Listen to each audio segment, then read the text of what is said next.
안녕하십니까. 3년 동안 1000권의 책 읽기에 도전하고 있는 웅욕입니다. 오늘 소개해드릴 9번째 책은 대통령의 글쓰기라는 책입니다. 제가 이 책을 읽어야 되겠다라고 마음을 먹은 것은 이 책의 목차를 이렇게 넘겨보다 보니까 제 눈에 확 들어오는 글귀가 있었어요. 그게 뭐냐면 왕관을 쓰려는 자 글을 쓰라 라는 글귀였거든요. 그 글을 탁 보는 순간 혹시 대통령의 글쓰기는 우리 일반 글쓰기와는 다른 어떤 특별한 비법이 있지 않을까라는 호기심이 생겼어요.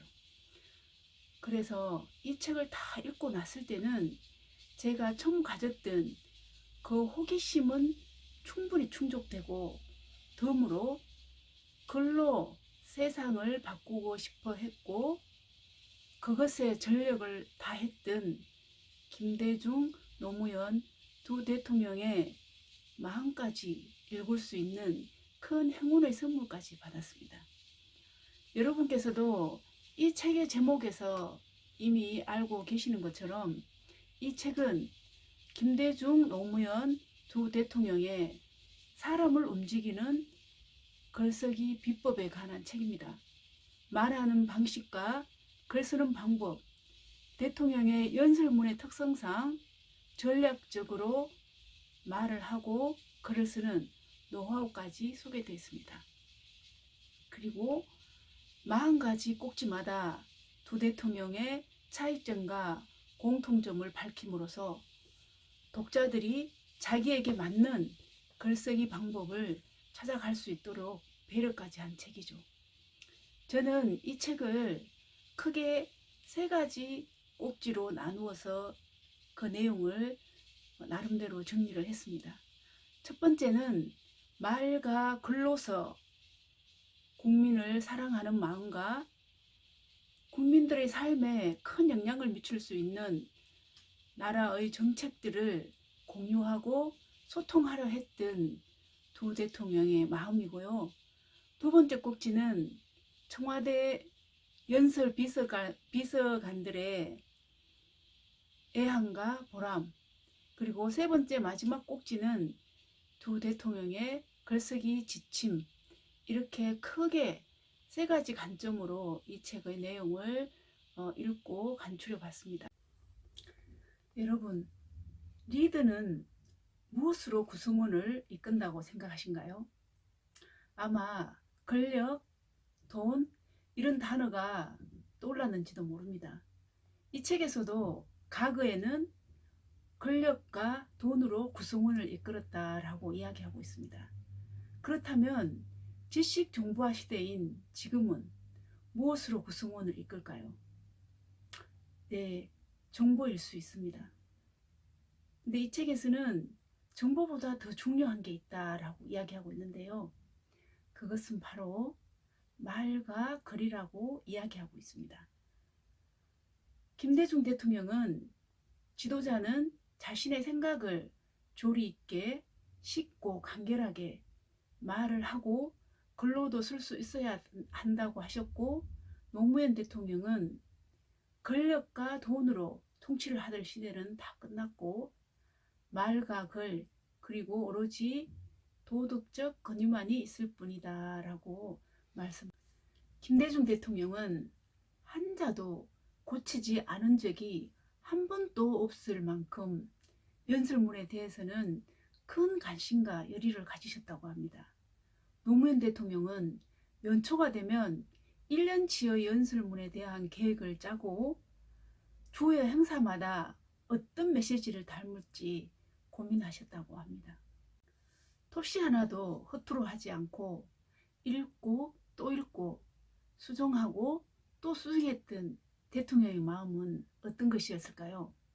저는 이 책을 읽으면서 대통령 글쓰기의 특별한 비법은 다른 게 아니라 국민의 눈높이에 맞춰서 국민의 언어로 소통하고 다가했던 국민을 사랑하는 마음, 그리고 보여주기 위한 것이 아니라 진짜가 돼서 국민들과 진심으로 소통하면서 국민들의 마음의 장벽을 허물려고 했던 진정성이라는 것을 깨달았습니다.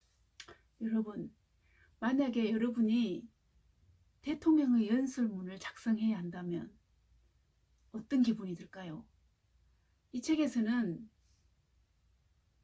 내가 아닌 남의 연설문을 작성하는 것은 안개가 자욱하게 낀 상황에서 간역에 화살을 맞추는 것과 같다라는 표현이 있습니다.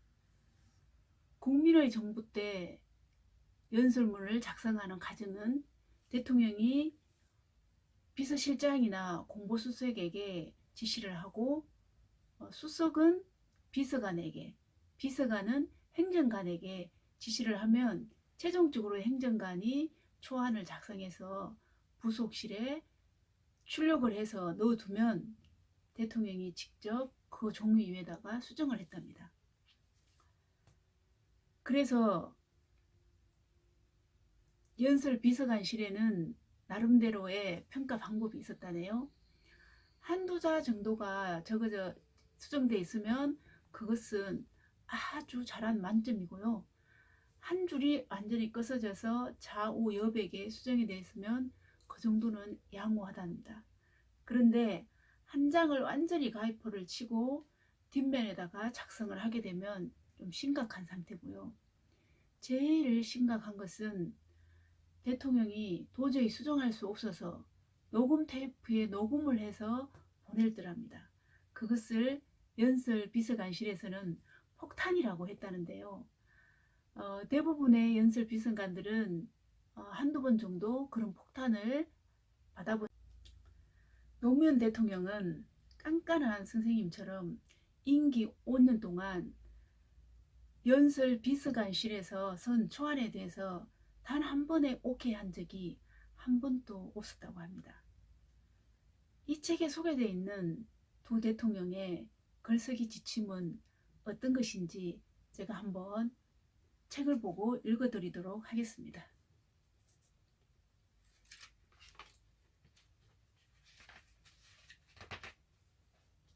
노무현 대통령의 글쓰기 지침입니다.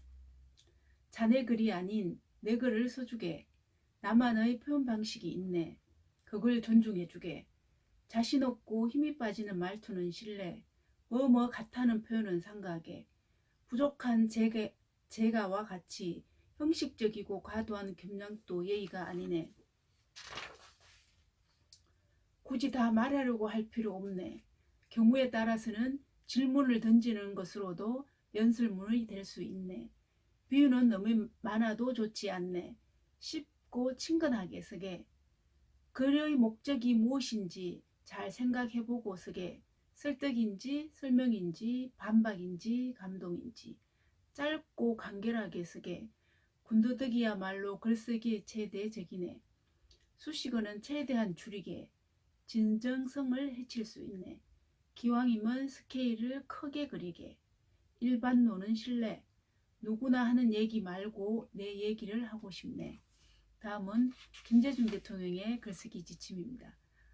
연설문은 누가 들어도 알 수 있도록 쉽게 쓰려고 노력했다. 문장은 명료하게, 예는 쉽게 들었다. 미문은 경계했고 오해 소지가 있는 문구는 배격했다. 그리고 중요한 내용은 되풀이해서 전달했다. 청중들이 실정을 낸 만큼 반복했다. 그래야 비로소 청중들이 김대중 연설로 인식했다. 이 책은 당대 최고의 문필가이고 사상가로 평가받고 있는 김대중, 노무현 두 대통령의 말과 글로서 국민들과 소통하고 국민과 나라를 사랑했던 그 절절한 마음을 읽을 수 있는 책입니다. 여러분께서도 꼭 한번 읽어보시고 우리 곁에도 이렇게 국민을 사랑하고 나라를 사랑하려 애썼던 대통령이 계셨다는데 큰 자부심을 가질 수 있는 계기가 되시기 바랍니다. 감사합니다.